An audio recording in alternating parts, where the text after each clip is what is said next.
Now let's take a quick look at the student's experience in Google Classroom so that you know what they'll see when they navigate. Okay, so I just entered Google Classroom as a student and I am now in the Stream tab. So here's what it looks like. All of these are in the order that they were created. So you can see October 8th is down here, the 9th is up here, and then this is something that just happened today, okay? I can also go to upcoming and see very quickly that I have an assignment due on Monday. If I want more information about that assignment, I can click on it and see it over here. And it looks like this was a question assignment. Now, note that this classroom is set up so that I can interact with my peers, so I am allowed to post something here. Teachers have the discretion to remove that feature if they want to.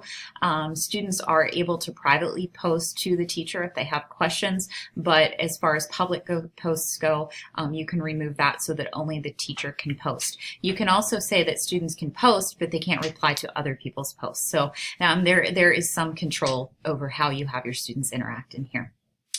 Also note that here's the Classwork tab. And if I go, I can very easily see that I've got things set up by topic. So here's the 5 topics that my teacher has put in. I have a survey, a quiz, a discussion, a reading, a resource, and I can up here view my work so that I can see all of those in a list form. I can also see over here the due dates that were required, and I can see here if they were things that were completed. So here is the using Google Classroom quiz, and it looks like I got a 10 out of 10 on that, so that's where the student grades are going to show up. Here you can see that there was no due date for this, but that I did turn it in. You can also see for this one that it was due on October 14th, and it has been turned in, so I don't have grades for those ones yet. And then over here, how likely do you think students are to understand how to use Google Classroom? There's a question put in, and it says that it is assigned. So I haven't actually done this one yet. So as a student, if I want to access that one, I just click, I hit View Details, and it's just a survey question. So I'm going to answer and hit Turn In. And once I do that,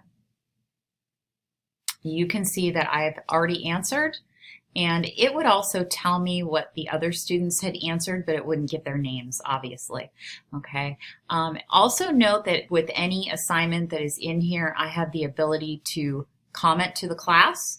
I also have the ability to do private comments over here, which would only go to the teacher. So if I have a question or something like that, I can do that over here. Or maybe I want to explain, oh, I turned this in late because I was absent on, such and such date, or whatever. I need to comment to the teacher.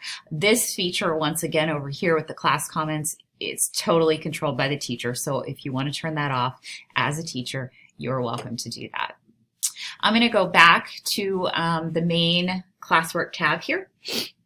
And if we look a little bit closer to this, you will also see that you have access to your Google Calendar from here.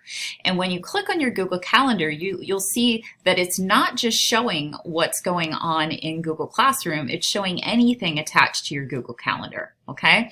So if I go over to the next week, I can see, oh, Monday the 14th, I have 2 calendar assignments due, and I can also click to get information on those and to go right out to those, okay? So very great interaction here among the calendar features.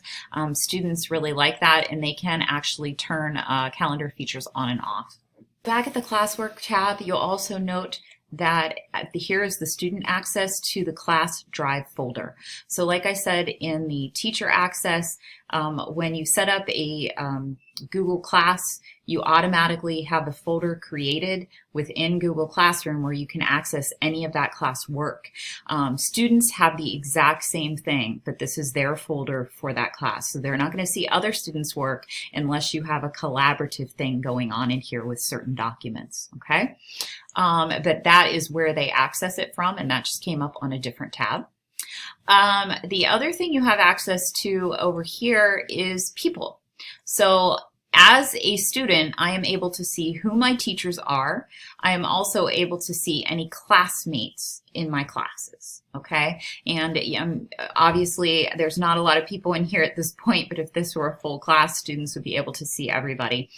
The other thing I want to show you is if you click over here in the corner, you also have access to your calendar here. Your calendar here is going to look different because it's only the calendar that goes with Google Classroom, so it's not incorporating with your full Google Calendar, so a different view from what I showed you before. Also note that you can sort through your classes over here or look at all classes at one time. So students are able to very easily discriminate between what's due for what class. Also over here in this menu, you'll see that there is a to-do list.